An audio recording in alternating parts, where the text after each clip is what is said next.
Tu veux réussir la partie vivre dans la société française à l'examen civique? Dans cette leçon, on va apprendre comme dans la vraie vie, urgence, santé, travail, école, famille, démarches utiles. Et surtout, on va s'entraîner avec des questions type QCM, exactement dans l'esprit de l'épreuve. Important, ce contenu est pédagogique et général. Il ne remplace pas une information officielle personnalisée, ni un conseil juridique. Pour une situation particulière, il faut vérifier sur les sites publics officiels ou demander à un service compétent. Rappel express sur l'examen civique, c'est un QCM de 40 questions, en français, sur tablette ou ordinateur. Il y a une seule bonne réponse par question, parmi 4 propositions. Tu as 45 minutes maximum. Pour réussir, tu dois obtenir au moins 32 bonnes réponses, soit 80%. Dans cette partie 5, vivre dans la société française, on attend de toi des réflexes pratiques, appeler le bon numéro d'urgence, comprendre le travail légal, connaître le SMIC, savoir comment chercher un emploi, connaître les bases des soins, de l'école obligatoire, et des démarches d'état civil comme le mariage ou la naissance. Chapitre 1, les urgences. Ici, l'examen veut vérifier une chose simple, est-ce que tu sais réagir vite et appeler le bon service au bon moment? En France, il existe plusieurs numéros d'urgence. Le 15 permet de joindre le service d'aide médicale urgente, le 18 permet d'appeler les pompiers, le 17 sert pour la police secours, et le 112 est le numéro d'urgence européen qui fonctionne aussi en France. Et si tu es sourd ou malentendant, tu peux contacter l'urgence via le 114. Quand tu appelles, l'idée est d'être clair et rapide, où tu es, ce qui se passe, combien de personnes, et si quelqu'un est en danger immédiat. Ne raccroche pas trop vite, attends les consignes. Ce réflexe simple augmente la qualité de l'aide, et c'est exactement l'esprit de la question à l'examen. Question, quel numéro d'urgence permet d'appeler le service d'aide médicale urgente? A. 17, B. 15. C. 18. D. 112.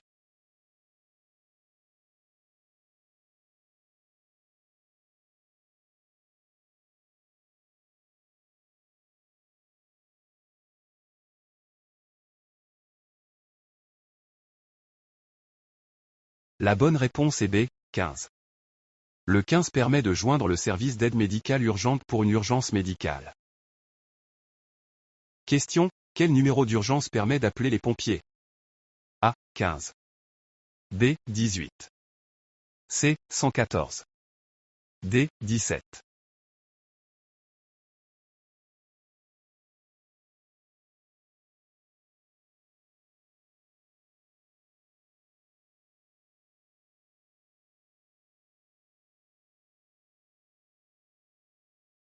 La bonne réponse est B. 18. Le 18 permet de joindre les sapeurs-pompiers, notamment en cas d'incendie, d'accident ou de personnes blessées. Question, qu'est-ce qu'un numéro d'urgence? A. Un numéro payant pour les démarches administratives. B. Un numéro pour réserver un rendez-vous à la mairie. C. Un numéro gratuit pour joindre rapidement les secours. D. Un numéro réservé aux médecins.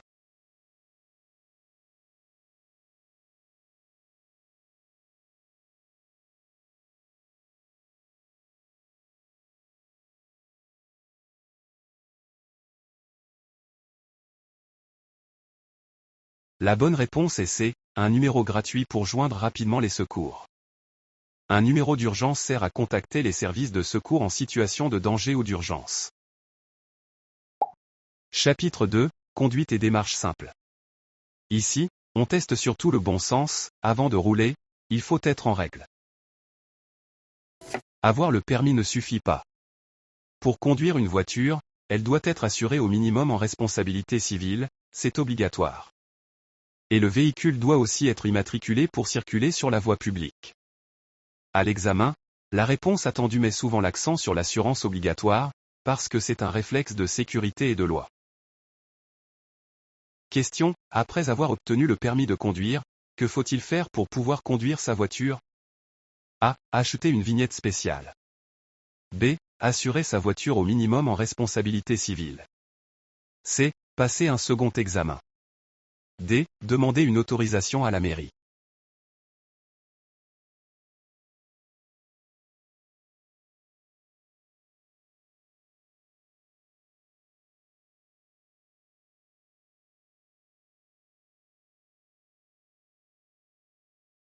La bonne réponse est B, assurer sa voiture au minimum en responsabilité civile. L'assurance automobile est obligatoire pour circuler avec un véhicule à moteur. Chapitre 3, Famille et état civil. Ici, on parle de choses concrètes, le mariage reconnu, et la déclaration de naissance. Pour qu'un mariage soit reconnu juridiquement en France, la règle clé est la célébration civile. Le mariage doit être célébré à la mairie par un officier d'état civil, avec le consentement des deux personnes. Une cérémonie religieuse peut exister, mais elle ne remplace pas le mariage civil, c'est le civil qui donne l'effet juridique. Question, à quelles conditions un mariage est-il reconnu juridiquement? A. Il suffit d'un mariage religieux. B. Il doit être célébré civilement à la mairie. C. Il doit être célébré dans un autre pays. D. Il doit être célébré sans témoin.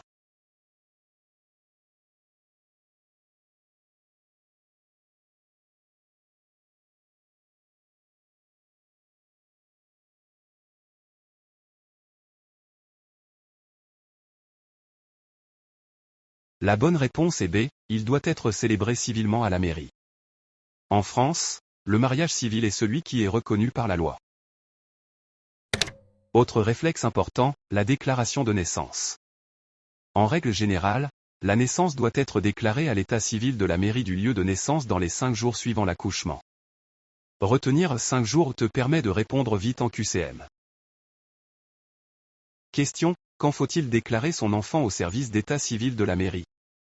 A. Dans les 5 jours suivant la naissance. B. Dans les 5 mois suivant la naissance.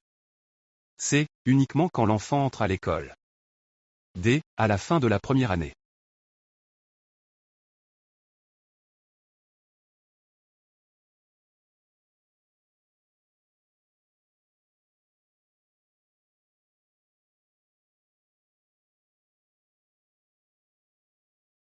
La bonne réponse est A. Dans les 5 jours suivant la naissance.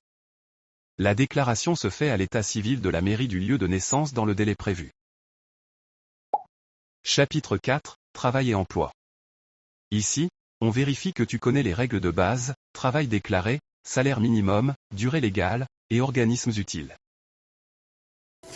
Le travail non déclaré, aussi appelé travail dissimulé, c'est quand une activité n'est pas déclarée comme elle devrait l'être.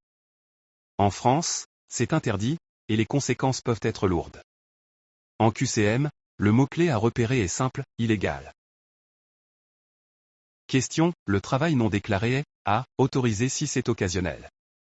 B. Illégal. C. Recommandé pour débuter. D. Obligatoire pour les étudiants.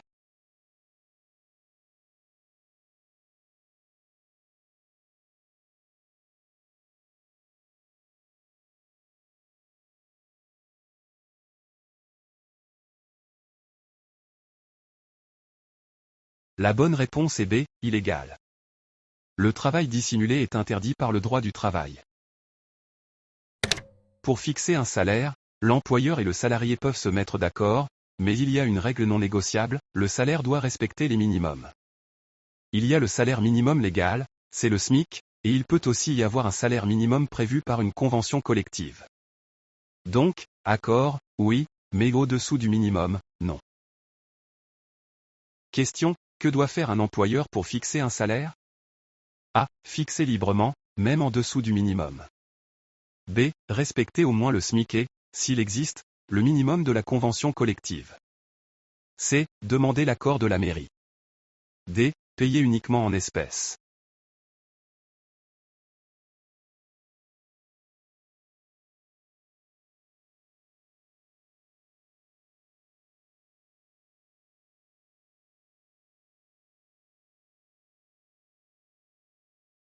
La bonne réponse est B. Respecter au moins le SMIC et, s'il existe, le minimum de la convention collective.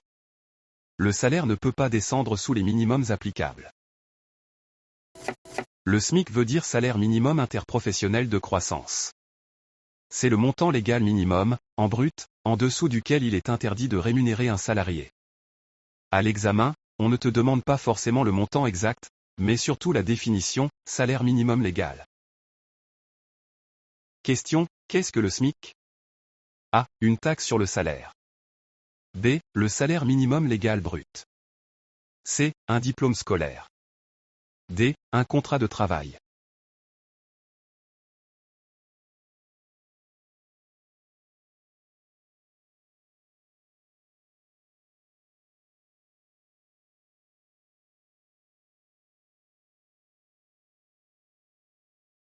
La bonne réponse est B. Le salaire minimum légal brut. Le SMIC est le minimum en dessous duquel un salarié ne peut pas être payé. Pour chercher un emploi, le premier réflexe officiel est souvent l'inscription à France Travail, l'ancien Pôle emploi. Cette inscription te permet d'être accompagné, d'accéder à des offres, et selon ta situation, à des aides. En QCM, si tu vois première démarche et chercher un emploi, la réponse attendue est très souvent s'inscrire à France Travail. Question: quelle est la première démarche à réaliser pour chercher un emploi? A. Acheter un uniforme. B. S'inscrire à France Travail. C. Demander une carte de bibliothèque. D. Ouvrir un compte bancaire obligatoirement.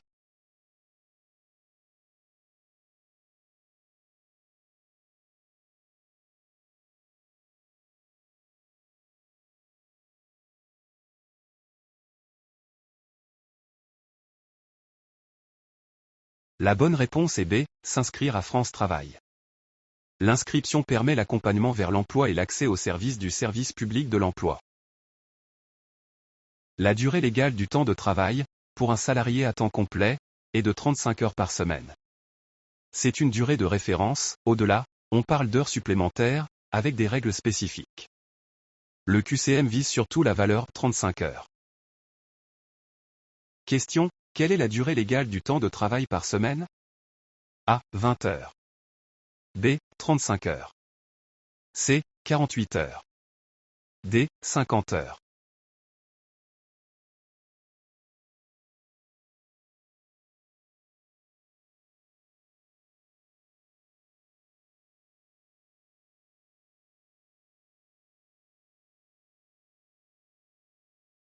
La bonne réponse est B. 35 heures.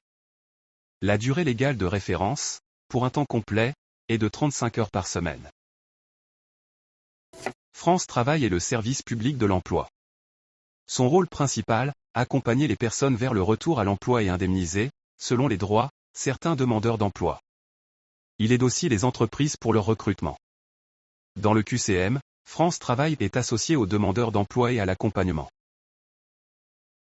Question: qui est aidé par France Travail? A. Uniquement les retraités. B. Les demandeurs d'emploi, selon leur situation. C. Uniquement les touristes. D. Uniquement les enfants scolarisés.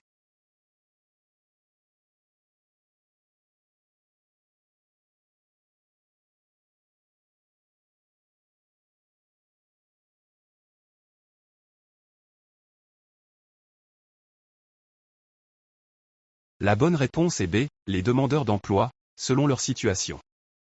France Travail accompagne les personnes vers l'emploi et gère des droits et des aides selon les cas.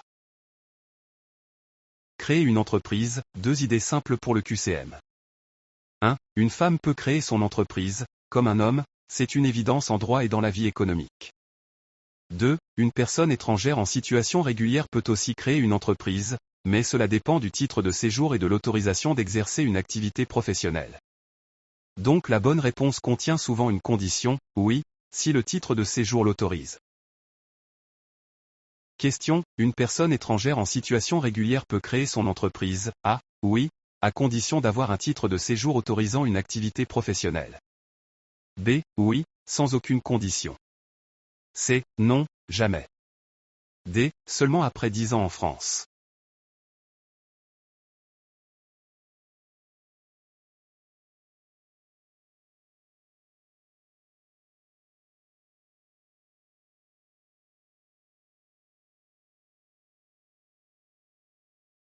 La bonne réponse est A. Oui, à condition d'avoir un titre de séjour autorisant une activité professionnelle. La possibilité dépend notamment du titre de séjour et de l'activité envisagée. Question: une femme peut-elle créer son entreprise? A. Non, c'est interdit. B. Oui. C. Oui, mais seulement si elle est mariée. D. Oui, mais seulement à partir de 40 ans.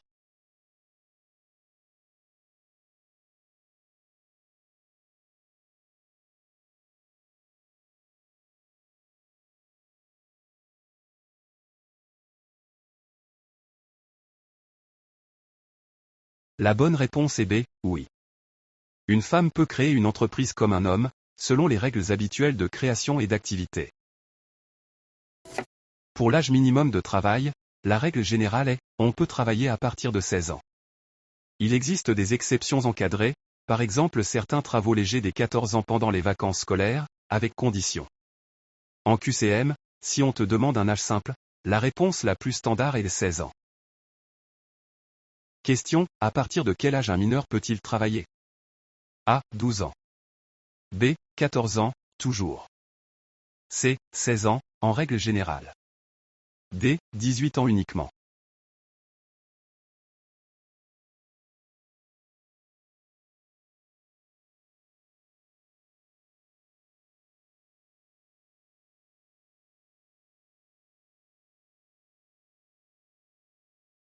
La bonne réponse est C. 16 ans, en règle générale. Il existe des exceptions encadrées, mais la règle générale est 16 ans. Chapitre 5, Santé et soins. Là, on teste la logique, qui rembourse, à qui s'adresser, et quand aller aux urgences. En France, le remboursement des frais de santé dépend de l'assurance maladie, via la caisse primaire d'assurance maladie de ton lieu de résidence. L'assurance maladie rembourse une partie, et le reste peut être complété par une complémentaire santé, souvent appelée mutuelle. Pour le QCM, retiens, remboursement légal caisse d'assurance maladie. Question, auprès de quel organisme faut-il demander le remboursement des frais de santé? A. La caisse primaire d'assurance maladie. B. La poste. C. La mairie. D. L'école.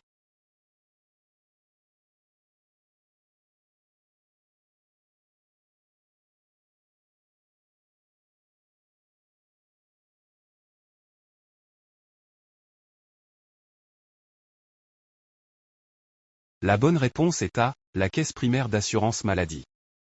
C'est l'organisme de l'assurance maladie qui gère la prise en charge des frais de santé selon ta situation. Attention au piège classique, accès aux soins ne veut pas dire tout est gratuit. L'assurance maladie rembourse souvent partiellement, et une complémentaire santé peut couvrir le reste. Donc, si une proposition dit l'assurance maladie rembourse partiellement et la mutuelle complète, c'est généralement la bonne logique à choisir. Question, concernant l'accès aux soins, quelle proposition est correcte? A. L'assurance maladie rembourse partiellement, et une complémentaire santé peut couvrir le reste. B. Les soins sont toujours 100% gratuits sans condition. C. Seuls les citoyens français ont accès aux soins. D. On ne peut consulter un médecin qu'aux urgences.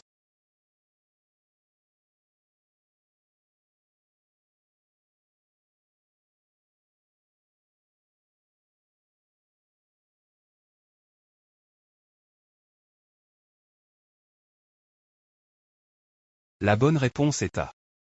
En France, l'assurance maladie rembourse souvent une partie des dépenses, et une complémentaire santé peut couvrir tout ou partie du reste à charge. En cas de problème de santé non urgent, le bon réflexe est de s'adresser d'abord à ton médecin traitant, ou à défaut à un médecin de ville. Les urgences de l'hôpital sont réservées aux situations graves. Et dans certains moments, comme la nuit ou le week-end, on peut être conseillé en appelant le 15 plutôt que d'aller directement aux urgences. Question, en cas de problème de santé non urgent, à qui faut-il s'adresser en premier? A. Aux urgences de l'hôpital.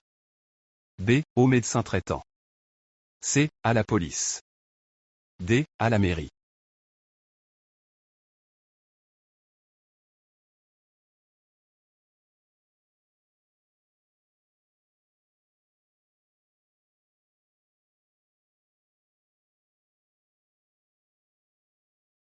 La bonne réponse est B. Au médecin traitant.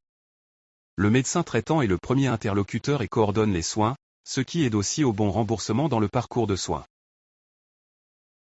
Le médecin traitant a un rôle central, il coordonne ton suivi médical. Concrètement, c'est ton premier interlocuteur, il connaît ton dossier, et il t'oriente vers un spécialiste si nécessaire. Dans le parcours de soins coordonnés, passer par ton médecin traitant aide à être mieux remboursé. Question, quel est le rôle du médecin traitant? A. Il remplace la police. B. Il coordonne les soins et oriente vers un spécialiste si besoin. C. Il délivre un passeport. D. Il inscrit à l'école.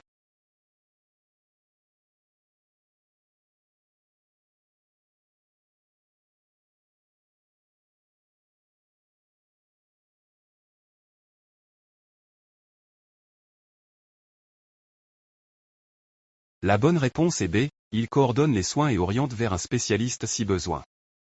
Le médecin traitant est le premier interlocuteur dans le parcours de soins. Quand doit-on aller aux urgences de l'hôpital? Quand la situation est grave ou potentiellement grave, danger vital, douleur intense, accident sérieux, difficulté à respirer, perte de connaissance, saignement important. L'idée est simple, les urgences sont pour les cas les plus graves. Si tu hésites, un bon réflexe est d'appeler le 15 pour être orienté. Question, dans quelle situation doit-on se rendre aux urgences de l'hôpital? A. Pour un simple rhume. B. Pour une situation grave ou un danger vital. C. Pour renouveler une carte vitale. D. Pour demander un diplôme.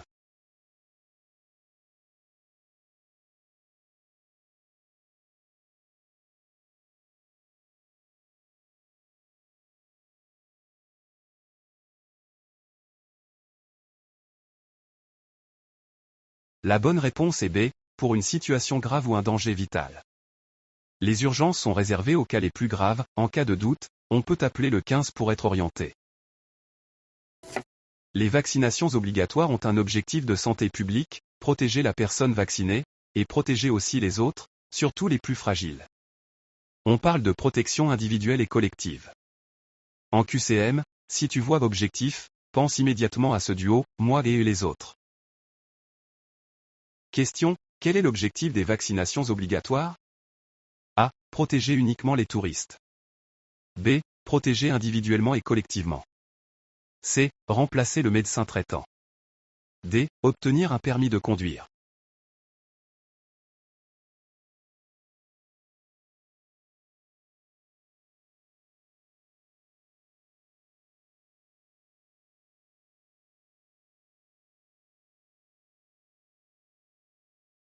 La bonne réponse est B. Protéger individuellement et collectivement. La vaccination protège la personne vaccinée et aide à protéger les personnes fragiles autour. La carte vitale sert à t'identifier auprès de l'assurance maladie et à faciliter la prise en charge de tes soins. Elle permet la transmission électronique des informations, donc des remboursements plus rapides, et parfois le tiers payant. Dans un QCM, carte vitale égale assurance maladie, remboursement, feuille de soins électronique. Question, à quoi sert la carte vitale? A. À payer les impôts. B. À s'identifier auprès de l'assurance maladie et faciliter le remboursement des soins. C. À voter. D. À conduire une voiture.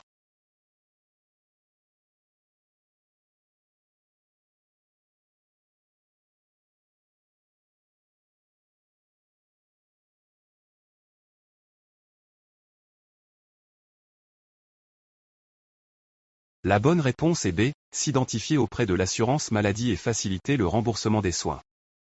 La carte vitale permet notamment la feuille de soins électronique et un remboursement plus rapide. Une mutuelle santé, ou complémentaire santé, sert à compléter les remboursements de l'assurance maladie. L'assurance maladie rembourse une partie, et la mutuelle peut couvrir tout ou partie du reste à charge selon le contrat.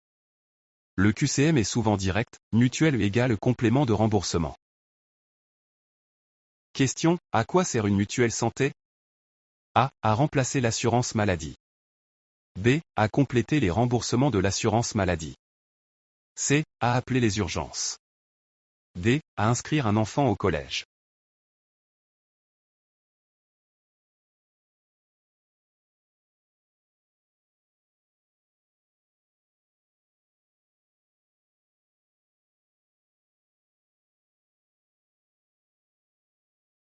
La bonne réponse est B. Compléter les remboursements de l'assurance maladie. Une complémentaire santé peut couvrir tout ou partie des frais restants à charge. Chapitre 6, École et parentalité. Ici, on veut vérifier que tu connais l'obligation d'instruction, la logique des établissements, et les devoirs liés à l'autorité parentale. En France, l'instruction est obligatoire pour chaque enfant dès l'âge de 3 ans et jusqu'à l'âge de 16 ans. Et cela concerne les enfants français et les enfants étrangers qui résident en France. Attention au vocabulaire, l'obligation porte sur l'instruction, qui est généralement réalisée à l'école, mais l'idée QCM à retenir est de 3 à 16 ans et tous les enfants qui résident en France. Question, jusqu'à quel âge l'école est-elle obligatoire? A. Jusqu'à 10 ans. B. Jusqu'à 16 ans. C. Jusqu'à 21 ans. D. Il n'y a pas d'obligation.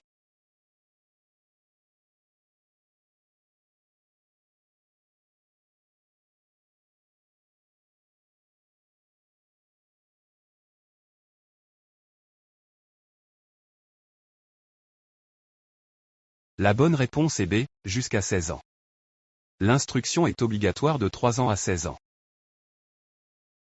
Question, l'autorité parentale prévoit l'obligation, A. D'assurer la sécurité, l'entretien et l'éducation de l'enfant. B. De choisir le métier de l'enfant. C. D'empêcher l'enfant d'aller à l'école. D. De voter à la place de l'enfant.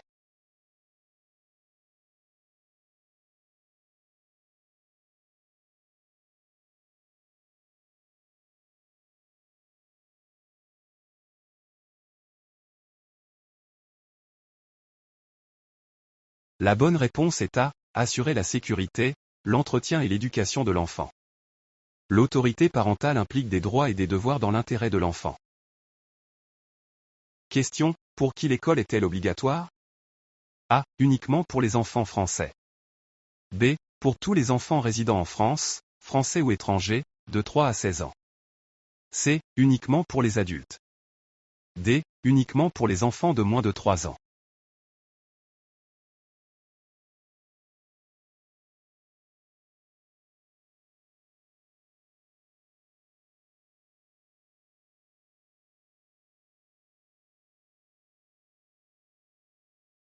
La bonne réponse est B. Pour tous les enfants résidant en France, français ou étrangers, de 3 à 16 ans. L'obligation d'instruction concerne tous les enfants dans cette tranche d'âge. À la fin du lycée, le diplôme classique est le baccalauréat. Et pour le parcours scolaire, après l'école élémentaire, les élèves vont au collège, puis au lycée. Ces questions sont très culture civique du quotidien.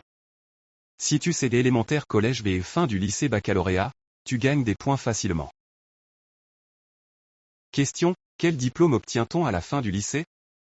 A. Le baccalauréat. B. Le permis de conduire.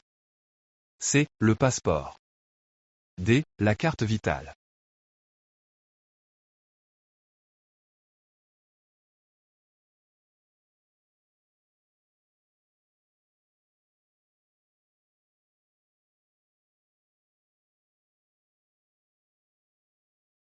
La bonne réponse est A. Le baccalauréat.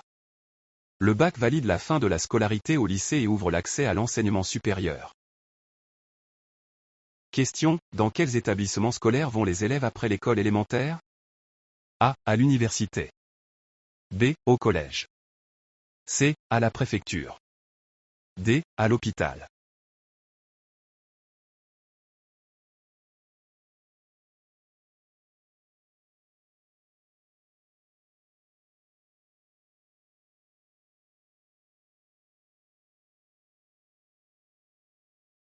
La bonne réponse est B. Au collège. Le collège marque l'entrée dans l'enseignement secondaire après l'école élémentaire. Question, pour qui l'école est-elle obligatoire? A. Pour les enfants résidant en France de 3 à 16 ans. B. Uniquement pour les enfants de moins de 3 ans. C. Uniquement pour les enfants de plus de 16 ans. D. Uniquement pour les étudiants.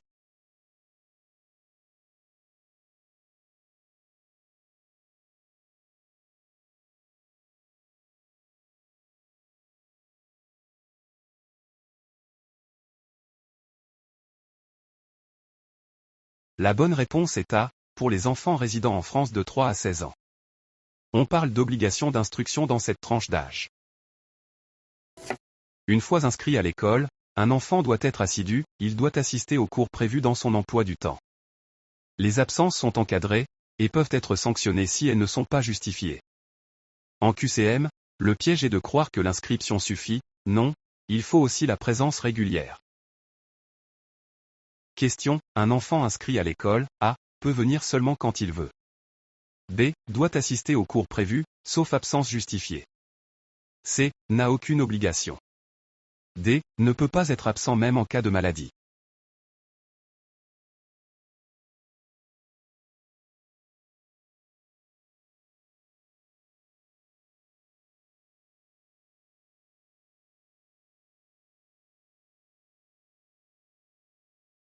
La bonne réponse est B. Il doit assister aux cours prévus, sauf absence justifiée.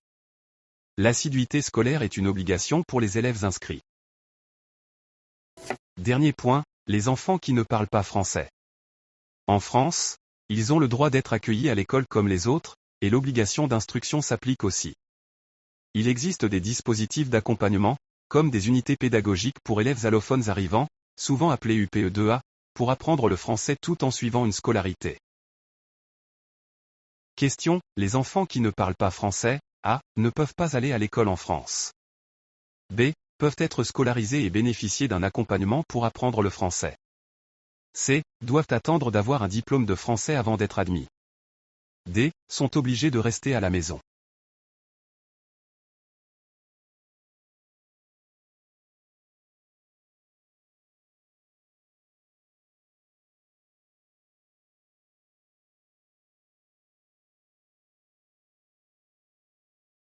La bonne réponse est B, ils peuvent être scolarisés et bénéficier d'un accompagnement. L'accueil à l'école et l'obligation d'instruction s'appliquent, avec des dispositifs d'aide comme les unités pédagogiques pour élèves allophones arrivants. Récap final pour marquer des points, urgence, tu retiens 15, 18, 17, 112 et 114. Travail, travail non déclaré égale illégal, SMIC égale salaire minimum légal, et la durée légale est 35 heures. Santé, caisse primaire d'assurance maladie pour le remboursement, médecin traitant d'abord si ce n'est pas urgent, carte vitale pour faciliter la prise en charge, mutuelle pour compléter. École, instruction obligatoire de 3 à 16 ans, pour tous les enfants résidant en France, et après l'école élémentaire c'est le collège. Si tu maîtrises ça, tu es déjà très solide.